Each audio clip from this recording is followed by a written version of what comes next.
తమ్మన్న భార్య అనంత ఉమ్మడి కుటుంబంలో పెద్ద కోడలిగా అడుగుపెట్టింది. తమ్మన్నగారిది పౌరోహిత్యం. అనంత మొదట్లో ఆడపడుచులతో స్నేహంగా ఉండేది. మరుదులని తమ్ముళ్లలాగా చూసేది. అత్తగారు అనంతని బాగా చూడలేదు. చనువిస్తే నెత్తికి ఎక్కుతుందని భయపడింది. తన చిన్న కొడుకులకి చదువులు అవ్వాలని, 2 ఆడపిల్లలకి పెళ్ళిళ్ళు అవ్వాలని, అంతదాకా తన పెత్తనం మీదే ఇల్లు నడవాలని ఆలోచించింది. దానికి అనంతని చాలా ఎడం చేయాలని అనుకుంది. దాంతో అనంత చాలా వివక్షత ఎదుర్కొంది.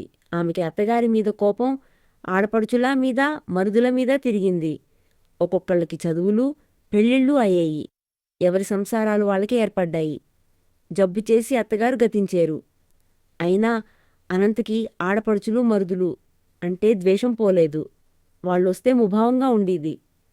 అదే తన తమ్ముడో చెల్లెలో వస్తే విపరీతంగా ఆదరించేది. వాళ్ళు వెళ్ళిపోతాం అంటే ఏడుస్తూ ఆపేసేది. ఆడపడుచులు సీత, అరుంధ వదినగారిలో ఈ మార్పు కనిపెట్టారు. తమలో తాము బాధపడ్డా అసలు కారణం తన తల్లే అని ఇద్దరూ అనుకున్నారు. అనంత పిల్లలకి మేనత్తలంటే పంచప్రాణాలు. అనంత ఆఖరికి తన పిల్లల్ని కూడా వాళ్ళకి దూరంగా ఉండాలని హెచ్చరించింది. అనంత పెద్ద కొడుకు సంగీతారావుకి పెద్ద చదువులు చదవాలని ఆశ. దానికి పట్నంలో కళాశాలలో ప్రవేశ పరీక్ష రాయాలి. అందులో వాడు ప్రథమ శ్రేణిలో వచ్చాడు. చదువు 5 ఏళ్ళు. కళాశాల రుసుం చాలానే కట్టాలి. వసతి గృహంలో ఉంటే ఆ ఖర్చు అదనం. తమ్మమ్మ కొడుకుని చదివించడం తన వల్ల అవదనేశాడు. తనతో వచ్చి పౌరోహిత్యం నేర్చుకోమన్నాడు. సంగీతరావు ఏడుస్తుంటే అనంత ఓదార్చింది. తన తమ్ముడు చెల్లి పట్టణంలో ఉన్నారని వాళ్ళలో ఎవరింటైనా ఉంటే సరిపోతుందని తను మాట్లాడతానని బయలుదేరింది. చెల్లి అనంతని చాలా ఆదరించింది. కాని అక్క కోరిక వినగానే గుడ్లు వెళ్ళబెట్టేసింది. మా ఇంట్లో ఎక్కడక్క? మా అత్తగారు మావగారు ఉన్నారు. ఇల్లు చాలదు. అయినా మా అత్తగారు ఒప్పుకోరు కూడా అంది. చెల్లి ఇంట్లో పెత్తనం అంతా చెల్లిదే. మిద్దె మీద గదెవరూ వాడరు. అయినా ఇలా అన్నాదే అని అనంత బాధపడింది. తర్వాత చెల్లి అనంతతో చాలా ముభావంగా మొహం తిప్పుకుంటూ తిరిగింది. అనంత తమ్ముడింటికి వెళ్ళింది. అప్పటికే చెల్లి ద్వారా అక్క కోరిక విన్న తమ్ముడు, మరదలు అసలు అనంతని సరిగ్గా పలకరించనేలేదు. తప్పక అనంత తన అవసరం చెప్పింది. తమ్ముడు జవాబు చెప్పనేలేదు. మరదలు చేతులు తిప్పుతూ, అయ్యో మా పరిస్థితి అసలు బాగాలేదు వదినగారు, మేమే ఉంటే తింటున్నాం, లేకపోతే లేదు. ఇహ వీడికి ఏం చేయగలం? అయినా ఈ రోజుల్లో ఈ చదువులకు ఎక్కడా విలువలేదు. లక్షణంగా ఉన్న ఊళ్ళు పౌరోహిత్యం మంచిది అంది. అనంత కళ్ళనీళ్లతో ఇంటిదారి పట్టింది. బాడుగ బళ్ళుండే చోటుకి వెళ్లేసరికి అక్కడ సీత, అరుంధ కనిపించేరు.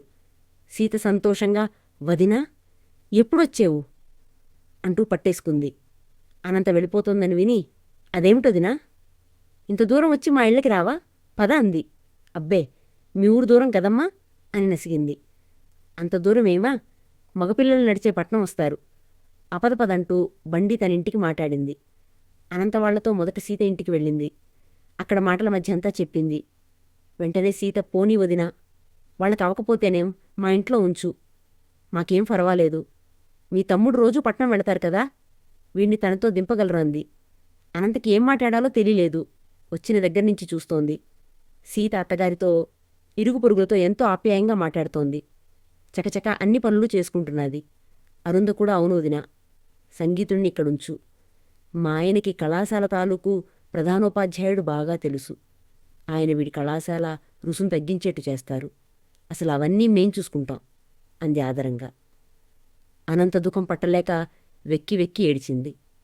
ఇన్నాళ్లు నా వాళ్ళు అనుకున్నందుకు నా చెల్లి, తమ్ముడు బాగా బుద్ధి చెప్పారు. మిమ్మల్ని తక్కువగా చూసినా మీరు నన్ను మీ మనిషినే అనుకున్నారు. నన్ను మన్నించండి అంది మనస్ఫూర్తిగా. సీత, అరుంధ వదినలో మార్పు చూసి ఆనందపడ్డారు. సంగీతరావు చదువు చక్కగా కొనసాగింది.